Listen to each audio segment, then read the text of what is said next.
Baik, perkenalkan nama saya Lorentina Eldanisa Tisera dengan NIM 2101160028, program studi bimbingan konseling semester 6 kelas B. Jadi baik, di sini saya akan menjelaskan materi singkat tentang memilih jodoh. Yang pertama itu pengertian memilih jodoh. Dalam kehidupan manusia itu tidak terlepas dari sifat saling membutuhkan satu terhadap yang lain, karena manusia itu tidak dapat hidup sendiri di dunia ini.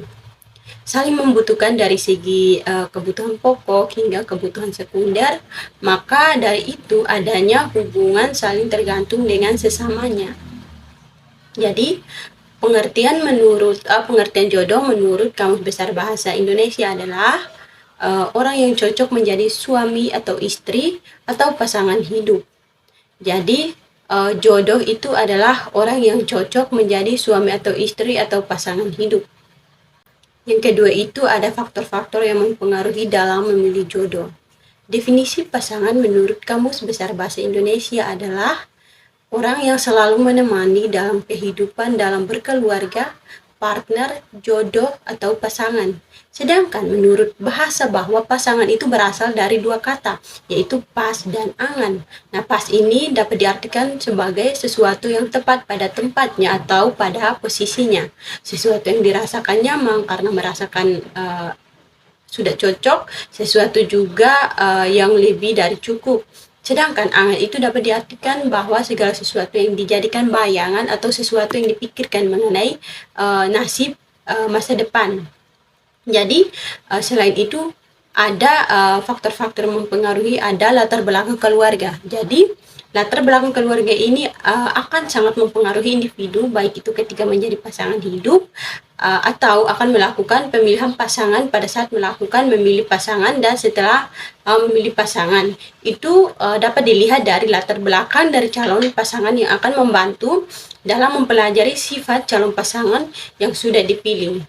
Nah, dalam mempelajari latar belakang keluarga dari calon pasangan, ada 3 hal yang akan diperhatikan, yaitu yang pertama, ada kelas sosial ekonomi, yang kedua itu ada sosial inteligensi, dan yang ketiga itu ada agama.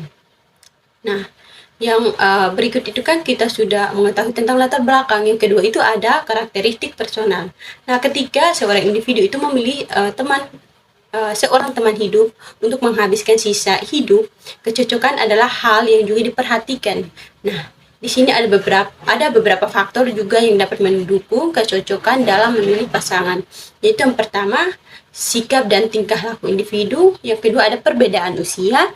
Yang ketiga itu ada memiliki kesamaan sikap dan nilai.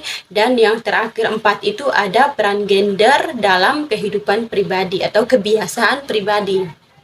Nah, setelah kita mengetahui tentang faktor-faktor, yang berikut ini kita memilih jodoh dalam perspektif budaya.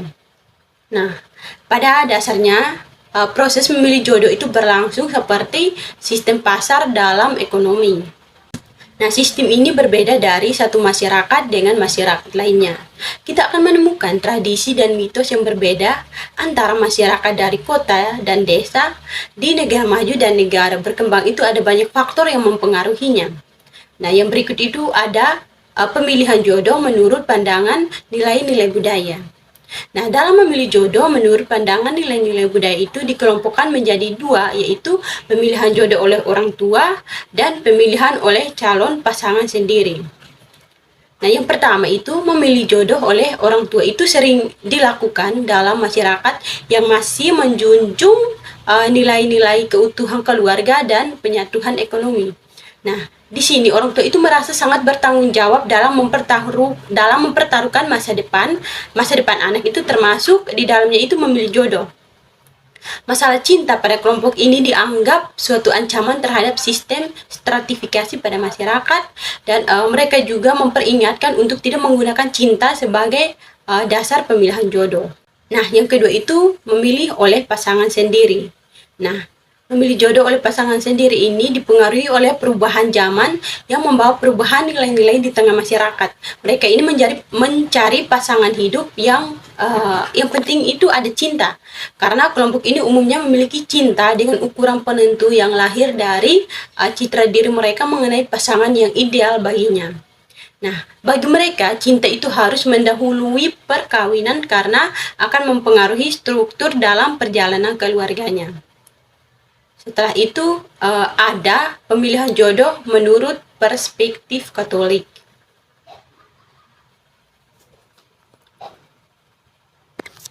Jadi pernikahan adalah suatu perjalanan panjang yang dijalani seumur hidup.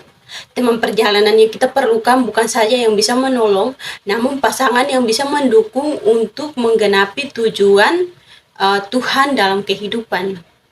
Jadi ada firman Tuhan mengajarkan dalam masa pencarian pasangan hidup, sobat muda perlu menemukan pasangan yang seiman dan sepadan.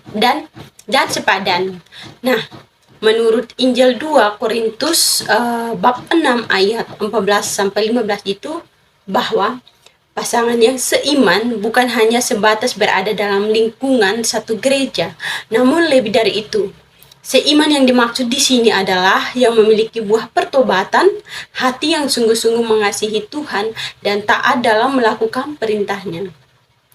Sobat-sobat muda juga mempelajari pengajaran Yesus tentang perumpamaan ladang dan gandum dalam Matius bab 13 ayat 20 sampai 30. Nah, cinta sejati itu dibutuhkan ketika pasangan memutuskan untuk melangkah ke jenjang lebih jauh lagi.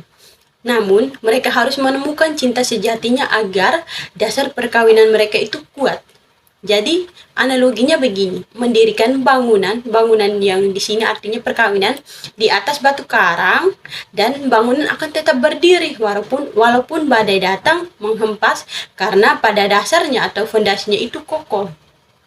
Jadi, dalam perjalanannya, cinta itu perlu menjamin kondisi kesejahteraan batin dalam waktu yang lama atau perkawinan seumur hidup bagi pasangan, salah satunya dalam hal iman dan kebebasan dalam menjalankan agama dan kepercayaan karena agama bukan ajaran yang hanya dipelajari tetapi bisa dirasakan. Nah, berikut ini adalah hal yang menggambarkan bagaimana cara kita mempunyai pasangan yang seiman. Itu yang pertama ada doa bersama, yang kedua itu ada beribadah bersama, yang ketiga ada pendidikan anak bersama, yang keempat ada membangun habit bersama, dan yang terakhir yang kelima itu cara memandang hidup bersama. Jadi, pernikahan ternyata bukan hanya soal cinta dan pasangan, tetapi ini menyangkut keluarga besar, perasaan, dan iman. Hal ini menjadi persoalan yang berat jika menjalaninya dengan yang tidak seiman. Nah, pada dasarnya kita yakin bahwa semua agama itu mengajarkan kebaikan, tetapi masing-masing agama itu memiliki penghayatan yang berbeda. Selalu saja ada hal-hal yang berseberangan atau bahkan berlawanan. Nah, ketika kita sudah menemukan pacar atau jodoh, kita harus mengenal luar dan dalam dari pasangan kita sendiri. Karena kita sudah sadar bahwa perkawinan di Katolik adalah sifatnya seumur hidup. Maka bertolaklah untuk lebih mengenal dan menjala sifat, kebiasaan, harapan, cita-cita, apapun, sehingga di suatu titik kita yakin dan mengenal bahwa orang yang akan mendampingi kita seumur hidup pastilah berbeda dengan kita, tapi bagaimana membuat perbedaan itu menjadi poin untuk saling melengkapi kekurangan dan kelebihan satu dengan yang lain. Baik, terima kasih. Mungkin ini hanya materi singkat terkait pemilihan jodoh. Sekian dan terima kasih.